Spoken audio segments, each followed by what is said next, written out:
이번 사연은 트집 잡고 막말하는 시모에게 사사건건 사이다를 날렸다는 며느님의 사연인데요. 결국 서열 정리가 되었다는데 무슨 일이 있었던 걸까요? 함께 보시겠습니다. 사연 시작 전에 좋아요, 구독 부탁드리겠습니다. 채널에 큰 힘이 됩니다. 안녕하세요. 결혼한 지 1년 다 되어가는 여자입니다. 투쟁으로 얼룩진 신혼생활이었습니다. 이젠 서열 정리가 된 것 같아요. 물론 시어머니보다 제가 서열이 위죠. 신혼의 달콤함은 이제부터 즐겨도 된다고 생각합니다. 결혼 전부터 시어머니가 정말 못된 사람이라는 것을 알고 있었습니다. 그래도 저는 결혼을 했죠.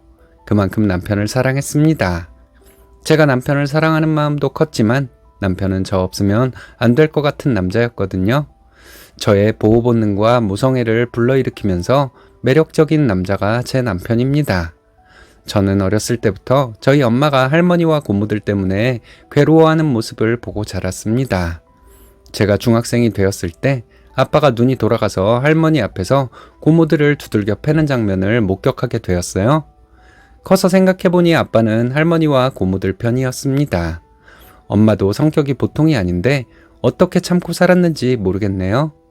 어쨌든 아빠는 이 사건 이후로 철저하게 엄마 편이 되었고 엄마가 잘못했어도 할머니와 고모들에게 화를 내는 사람이 되었습니다. 아빠가 고모들을 두들겨 팬 후로 몇 년간 친가와 연을 끊고 지냈지만 언젠가부터 다시 왕래를 하더라고요. 엄마는 이 사건 이후로 저에게 이유 없이 너를 괴롭히는 사람한테는 잘해줄 필요 없다 이런 말을 자주 해주었습니다. 고등학생이 되어서 친구들과 문제가 생겨서 엄마와 많은 이야기를 나눴어요. 엄마는 마음에 안 드는 사람이어도 너한테 꼭 필요한 사람이라면 그 사람한테 네가 맞춰줄 수밖에 없는 거 아닐까? 안 보고 살 수 없는 사람이 너를 이유 없이 괴롭히면 네 마음을 딱딱하게 표현해야 돼. 이런 말씀을 하셨습니다. 지금 생각해보면 엄마도 시댁의 갑질을 겪으면서 많은 것을 깨달았던 것 같아요. 깨달은 지 얼마 안 된 지혜를 딸인 저에게 신나게 나눠주었던 것 같습니다. 성격적으로 누군가 나에게 괜히 시비를 거는 것을 참고만 있지도 않는데 엄마에게 이런 조기 교육을 받았으니 시댁 식구들이 저에게 갑질하는 것을 참고만 있었겠어요? 다만 시어머니에게 반발할 때 오버하지 않는 선을 찾기가 좀 어려웠을 뿐이죠. 그런데 저희 시어머니는 너무 심한 사람이라서 제가 굳이 선을 지키려 노력하지 않아도 됐을 것 같긴 합니다. 시댁에서 밥을 먹을 때 시어머니는 저를 서럽게 만들려고 노력하더군요. 저를 기선제압하려는 의도였던 건지 모르겠지만 시어머니와 함께 식사를 차렸습니다. 신우 둘이 있어요. 큰 신우는 저보다 1살 어린데 일찍 결혼해서 벌써 아이가 6살입니다. 작은 신우는 미혼이고요. 시어머니와 함께 식사를 차리다가 식사가 다 차려질 때쯤 되니 시어머니는 슬그머니 식탁 의자에 앉더라고요. 6인용 식탁에 남은 자리 없이 자리가 차버렸습니다. 남편이 빨리 먹고 자기 자리를 정리하더니 저더러 앉아서 먹으라 하더군요. 시어머니는 남편에게 뭘 그렇게 급하게 먹냐고 하고는 며느리는 식구들 다 먹고 나서 먹는 거라고 하셨습니다. 시어머니가 이런 생각을 가지고 있다는 것이 저는 좀 놀라웠어요. 시어머니는 본인이 시골 출신이라서 우리나라 전통 방식을 가지고 있다는 말을 자주 하셨습니다. 근데 시어머니가 억지를 부릴 때 보면 시어머니가 시골 출신이라서 그런 것 같지는 않았죠. 시어머니는 고향이 지방이긴 하지만 서울에서 생활한 지가 30년이 훨씬 넘었거든요. 그리고 시어머니가 말씀하시는 전통 방식은 우리나라의 전통도 아니었습니다. 시어머니 혼자만의 방식을 가지고 우리나라 전통이라고 우기는 것이었죠. 결혼하고 시댁에서 혼자 뒤늦게 찬밥을 먹으면서 참 많은 생각이 들었습니다. 시댁 식구들 누구도 저에게 같이 앉아서 먹자고 한 사람은 없었어요. 저는 시댁 식구들 모두가 적이라고 생각했습니다. 저희 아빠가 거의 15년을 할머니와 고모들 편에 서 있었던 것을 생각하면 남편도 믿을 수 없었죠.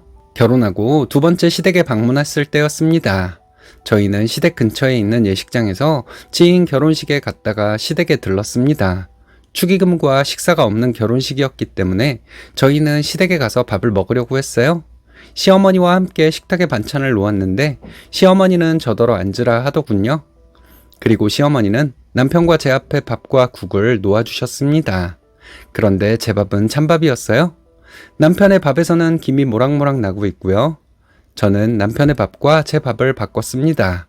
일부러 큰 소리로 내 밥은 찬밥이네. 바꾸자. 남편에게 이렇게 말하면서 밥을 바꿨죠. 시어머니는 왜 밥을 바꾸냐고 하시더군요. 어머니가 착각을 하신 것 같아서요. 시골에서는 며느리한테 찬밥을 대접하지는 않겠죠? 이렇게 말했습니다. 시어머니는 며느리는 다 찬밥 먹는 거지 하시길래 시골 쌍놈의 집안에서나 하던 짓을 얘기하시는 거예요? 이렇게 말했습니다. 그리고 저는 밥을 먹으면서 우리나라 전통은 원래 며느리를 귀하게 여기는 것이다. 쌍놈의 집안에서나 며느리를 하찮게 여겼던 거다. 어머니 혹시 쌍놈의 집안에서 자란 것이냐? 이런 식으로 막말을 했습니다. 남편은 찬밥을 먹으면서 제가 하는 말에 낄낄거리며 웃더군요. 제가 시어머니의 막말에 더한 막말로 대응하니까 큰 신우는 제가 마음에 안 들었겠죠? 정작 신우는 본인 시댁과 연을 끊고 지내는 사람이면서 말이에요. 신우는 자기 시댁 욕을 자주 했는데 신우 말을 들어보면 신우의 시댁 사람들은 다들 나쁜 사람들입니다. 근데 제가 신우에게 감정이 안 좋아서 그런지 몰라도 저는 신우가 못된 며느리라는 생각이 들어요. 신우가 시댁의 단점은 부각시킨 것이 아닐까 하는 생각도 들고요. 시어머니는 큰딸에 대한 칭찬을 자주 하셨습니다. 결혼해서 남편에게 잘하고 아이를 똑소리나게 잘 키운다나요? 6살짜리 신우 아이가 글을 다 읽을 줄 안다고 영재인 것처럼 말씀하시는 시어머니를 보면 어이없을 때도 있었어요. 저희 언니 딸이 신우 아이와 동갑인데 시어머니는 자꾸 제 조카랑 신우 아이를 비교하고 싶어서 안달이 나 있었습니다. 땡땡이는 벌써 자기 전에 알아서 양치하고 세수를 한댄다.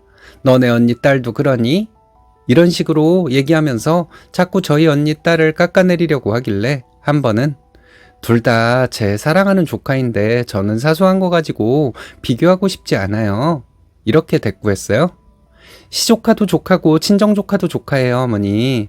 어머니는 평범하게 잘 자라고 있는 땡땡이를 영재인 것처럼 말씀하시는데 그건 아이한테 독이 되는 거예요. 할머니가 손주에게 할 수 있는 못된 짓 중에서 제일 못된 짓을 하고 계신 거예요. 이렇게 말했습니다. 시어머니는 우리 땡땡이가 잘난 걸 잘났다고 하지 그럼 뭐라고 하니? 하시길래 잘난 만큼만 잘났다고 해야지 평범한 애를 자꾸 대단한 것처럼 말하면 애가 정상적으로 자라지 못하죠. 이렇게 말했습니다. 남편이 시어머니에게 엄마 손주가 착각과 망상 속에서 살았으면 좋겠어. 엄마가 자꾸 그러면 쟤 커서 사회생활 제대로 못해. 나도 엄마 때문에 사회에 적응하는 거 사실 힘들었어. 이러더군요. 맞아요, 어머니. 제가 땡땡씨 가르치느라 좀 힘들긴 했어요. 이렇게 말했더니 시어머니 동공에 지진이 나더라고요. 새해 첫날에 제가 독감이 걸려서 며칠 고생했던 때가 있었어요. 다음 날 제가 혼자 있으면 안 될 것 같다면서 남편도 출근하지 않고 저를 돌봐주었습니다.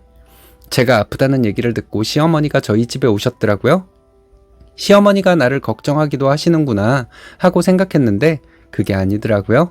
시어머니는 내가 어떻게 키운 아들인데 내 아들이 회사도 못 가고 마누라 밥이나 차려주고 평간호나 하고 있으니 내가 정말 기가 막힌다. 몸이 아무리 아프더라도 밥하고 청소하는 건 네가 하는 거다. 저를 보자마자 이런 말씀을 하셨어요. 저도 모르게 시어머니에게 연자 들어가는 욕을 할 뻔했습니다.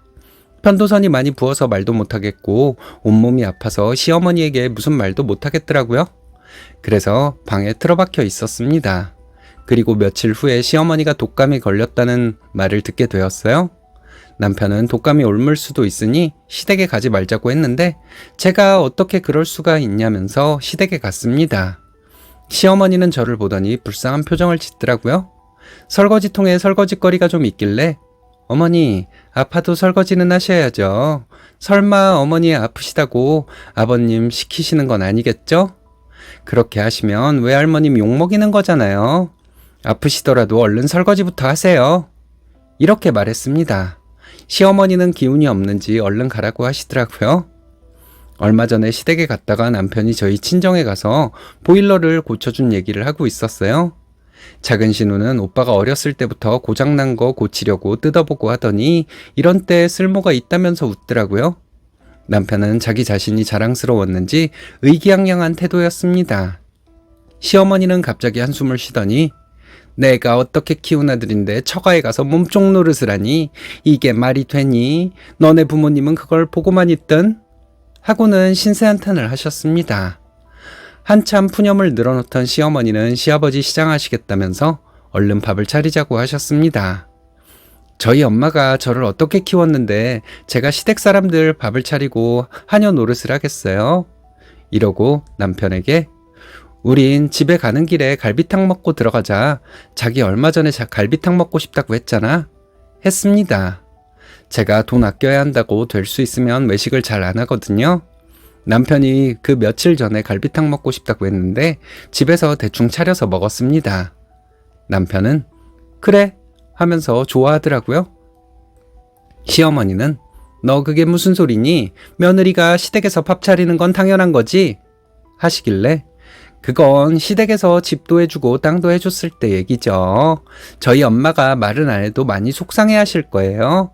딸을 예쁘고 똑똑하게 키워놨더니 시댁에서 집도 땅도 안 해줬으니 얼마나 속상하시겠어요. 저희는 이만 가볼게요. 이렇게 말하고 나왔습니다. 시어머니와 무슨 얘기를 하다가 제가 독감 걸렸을 때 얘기를 하게 되었어요. 나는 아파 죽겠는데 어머님이 이런 말씀을 하셨다 했더니 시어머니는 내가 그런 말을 했겠니? 넌 기억력도 좋다. 그런 거 다 기억하고 어떻게 사니? 하시더군요. 저 원래 기억력이 좋아요. 근데 서운했던 건 더 기억을 잘하더라고요. 그때 어머님한테 못했던 말이 있는데 지금 할게요. 어머니는 나중에 아프셔도 저한테 얘기하지 마세요. 얘기하셔도 제가 어머님 모시고 병원 가거나 몸에 좋은 약을 사드리거나 할 일은 절대로 없을 테니까요. 활짝 웃으며 시어머니에게 이렇게 말했습니다. 나중에 들은 얘기지만 시어머니는 이틀 동안 알아누우셨다고 합니다. 이날 이후로 시어머니는 저에게 못된 말을 하지 않으셨어요. 일상적인 대화나 하는 정도로 지내고 있죠. 어떤 사람은 시어머니 같은 사람을 순수하다는 식으로 말하기도 합니다. 순수해서 필터링 없이 말을 하지만 사람은 착하다고 할지도 모르겠네요. 근데 시어머니가 근래 들어 제 앞에서 말과 행동을 조심하는 것을 보면 그건 아닌 것 같아요. 사실 시어머니가 입조심을 할 줄도 아는 사람이란 것에 좀 놀라기도 했어요. 평생 안 고쳐질 것 같았거든요. 알고 보니 시어머니는 할 말 못할 말 구별도 할 줄 아는 사람이었던 거죠. 제가 생각했던 것보다 시어머니는 수준이 어느 정도 되는 사람이더라고요. 시어머니는 멍청한 척을 하면서 저를 기선제압하고 싶었던 것 같습니다. 하지만 엄마가 할머니와 고모들에게 당하는 것을 보고 엄마처럼 살지 않겠다고 다짐하며 자랐기 때문에 제가 시어머니를 될 대로 되란 식으로 대했던 것 같아요. 시어머니는 제 눈치를 봅니다. 저는 시어머니 눈치를 보지 않고요. 이제 기싸움이 끝난 것 같으니 앞으로는 시어머니께 잘해드리려고요. 실속을 챙기기 위해 멍청한 척하면서 남들에게 못되게 굴다 보면 진짜 멍청해진다는 것을 시어머니는 모르나 보네요. 생각이 행동을 따라가기도 하는데 말이죠. 쓰니님은 점점 더 멍청해져서 구제불능이 될 뻔한 시어머니를 구해준 며느님이시네요. 시댁을 구한 것이나 마찬가지입니다. 수고 많이 하셨으니 돈 있으면 소고기 사드세요.